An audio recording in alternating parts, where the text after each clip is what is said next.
நம்ம கார்த்திக் கொஞ்சம் யோசிச்சு பார்த்திருந்தாரு அப்படின்னா, இதுல எந்த ஒரு பிரச்சனையுமே அந்த அளவுக்கு மிக பெருசா வந்து இருந்திருக்காது. ஏன் அப்படின்னு பார்த்தீங்கன்னா, இப்போ நம்ம இலக்கியம் மேல தான் தப்பு அப்படின்ற ஒரு கண்ணோட்டத்துல இருக்கிறதுனால தான், அவருக்கு இத்தன நாளா வந்து பார்த்தீங்கன்னா, அஞ்சலி செஞ்ச தப்பு எதுவுமே வந்து பார்த்தீங்கன்னா, கண்ணுக்கு தெரியாம இருந்துட்டு இருந்துச்சு. அது மட்டும் இல்லாம இப்போ அஞ்சலி செஞ்ச தப்புக்கள் ஒவ்வொன்னா வந்து பார்த்தீங்கன்னா, வெளிய வர ஆரம்பிச்சுருச்சு. இதுக்கப்புறம் வந்து பார்த்தீங்கன்னா, அவளால தப்பிக்கவே முடியாது அப்படிங்கிற ஒரு நிலைமை வந்து பார்த்தீங்கன்னா, ஏற்பட போகுது. அதுக்கு முன்னாடி என்னவெல்லாம் நடக்குது அப்படின்னு சொல்லிட்டு பார்க்கறதுக்கு முன்னாடி, இப்ப தான் நம்ம சேனலுக்கு ஃபர்ஸ்ட் டைம் வரீங்க அப்படின்னா, கீழ இருக்க சப்ஸ்கிரைப் பட்டன பிரஸ் பண்ணிக்கோங்க. இப்போ நம்ம இலக்கியா இருந்துட்டு, அதாவது இந்த இடத்துல வந்து பார்த்தீங்கன்னா, அவங்களுக்கு என்ன நடந்துச்சு? ஏது நடந்துச்சு? அப்படின்ற உண்மை எல்லாமே வந்து பார்த்தீங்கன்னா, அவங்களுக்கு தெரிய வந்துச்சு. அதாவது எப்படி அப்படின்னு பார்த்தீங்கன்னா, அந்த இவங்களுக்கு வந்து சொல்றாங்க. அந்த மேடத்துக்கிட்ட வந்து சொல்லி, இந்த மாரி தான் விஷயம் அப்படின்ற மாரி வந்து சொன்னதுக்கு அப்புறமா, அவங்க இருந்துட்டு, "என்னம்மா இவ்ளோ நல்ல பொண்ணா இருக்க, உன் மேல பொய் கேஸ் போட்டு உள்ள தள்ளியிருக்காங்க. நீ வேற இவ்ளோ டீட்டெயில் வச்சிருக்க. இது இருந்தா போதுமே, ஈஸியா வந்து பார்த்தீங்கன்னா, உன்ன வெளிய எடுக்கலாமே. அது மட்டும் இல்லாம எனக்கு தெரிஞ்ச நெறைய பேர் இருக்காங்க. இந்த கேஸ்ல உன்ன காப்பாத்துறதுக்கு என்ன முயற்சி தேவையோ, அது எல்லாத்தையுமே நான் செய்றேன்." அப்படின்ற மாரி வந்து சொல்லியிருக்காங்க. இத கேட்டதுக்கு அப்புறமா வந்து பார்த்தீங்கன்னா, நம்ம இலக்கியாவுக்கு கொஞ்சம் சந்தோஷம். அது மட்டும் இல்லாம ஒரு பக்கம் கௌதமுக்கு சப்போர்ட் இருக்கு.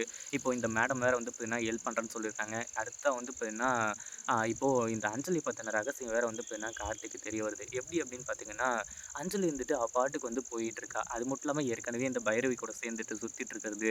நம்ம கௌதம் வந்து அவங்க வழிக்கு கொண்டு வரலான்னு சொல்லிட்டு வந்து பார்த்தாங்க. இலக்கியா ஜெயில்ல இருக்கிறத வச்சு ஈஸியா கௌதம் வந்து இனிமே இந்த வீட்டுல இருக்கக்கூடாது. அது மட்டும் இல்லாம உன்ன விட்டு போயிடணும். உன்னைய வந்து மறந்துறணும். அப்படி இப்படின்ற மாரி வந்து பார்த்தீங்கன்னா சொல்லியிருந்தாங்க. அத வச்சு வந்து பார்த்தீங்கன்னா, ஈஸியா விஷயத்த வந்து முடிச்சுக்கலாம். கௌதம ஈஸியா இலக்கிய கிட்டேருந்து பிரிச்சிடலாம் அப்படின்ற மாரி வந்து நெனச்சாங்க. கடைசியில என்னாச்சு அப்படின்னு பார்த்தீங்கன்னா, கௌதம் வந்துட்டு கேட்காத கேள்வியில அமைதியா போயிடுங்க. உங்கள கெட்ட வார்த்தையில திட்டக்கூடாதுன்னு சொல்லிட்டு வந்து நெனைக்கிறேன். இலக்கியாவுக்காக தான் நான் இவ்வளவு போராடிட்டு இருக்கேன். ஜெயில்ல இருக்க இலக்கியாவ கொண்டு வந்து என் கூட சந்தோஷமா வச்சுக்கணும்னு சொல்லிட்டு, அவள வந்து பார்த்தீங்கன்னா, இப்போ விட்டுட்டு வந்து அவளுக்கு சோகத்த குடுக்கறதுக்கு நான் எதுக்காக அவள வந்து வெளிய எடுக்கணும்? அப்படி இப்படின்ற மாரி வந்து பார்த்தீங்கன்னா சொல்லிட்டு இருக்காங்க.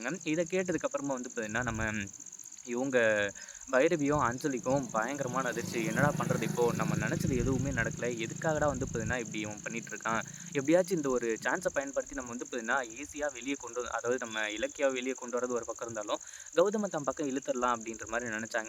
ஆனா, இப்போ இந்த பைரவியும், அஞ்சலும் சேர்ந்து அடுத்ததா இன்னொரு ஒரு கேவலமான பிளான வந்து பண்றாங்க. இது எப்படி அப்படின்னு பார்த்தீங்கன்னா, நம்ம அதாவது இலக்கியா வந்து ஜெயில்ல இருக்காங்க இல்லையா? ஜெயில்லயே வச்சு இலக்கியாவோட கதைய தீர்த்து கட்டிட்டா என்ன? முடிச்சு கட்டிட்டா என்ன? அப்படின்ற மாரி வந்து பிளான் பண்றாங்க. இத கேட்டதுக்கு அப்புறமா வந்து பார்த்தீங்கன்னா, இந்த அஞ்சலி சொல்றத வந்து கேட்டதுக்கப்புறம் பைரவிக்கும் கொஞ்சம் ஷாக்கு. சரி ஓகே. நமக்கு கௌதம் தேவன்னா, இந்த ஒரு செயல செஞ்சு தான் ஆவணும் அப்படின்னு சொல்லிட்டு, அந்த ஒரு பிளான வந்து அவங்க செஞ்சு முடிச்சுடுறாங்க. அதாவது இலக்கியாவ ஜெயில்லயே வச்சு போட்டு தள்றதுக்காக. ஆனா, இங்க என்ன நடக்குது அப்படின்னு பார்த்தீங்கன்னா, நம்ம கார்த்திக் இருந்துட்டு அந்த இடத்துல இந்த அஞ்சலியும், பைரவியும் பேசிட்டத கேட்டு பயங்கர அதிர்ச்சியானது மட்டும் இல்லாம, இவங்க இவ்ளோ பிளான் பண்றாங்க அப்படின்னா, இலக்கிய அண்ணி சொன்னது உண்மையா இருக்குமோ! அஞ்சலி உண்மையிலேயே கர்ப்பமா இருக்க மாட்டாளோ! அப்படின்னு சொல்லிட்டு வந்து நினைக்கிறாங்க. அடுத்தது ஒவ்வொன்னா வந்து பார்த்தீங்கன்னா, நம்ம கார்த்திக் தேட தேட அஞ்சலிய பத்தின உண்மைகள் எல்லாமே தெரிய வந்து தான், இந்த அஞ்சலிய வந்து பார்த்தீங்கன்னா, அடி அடின்னு அடிச்சு வெளுத்து கட்டி போட்டு பொளந்து கட்டிட்டு இருக்காங்க.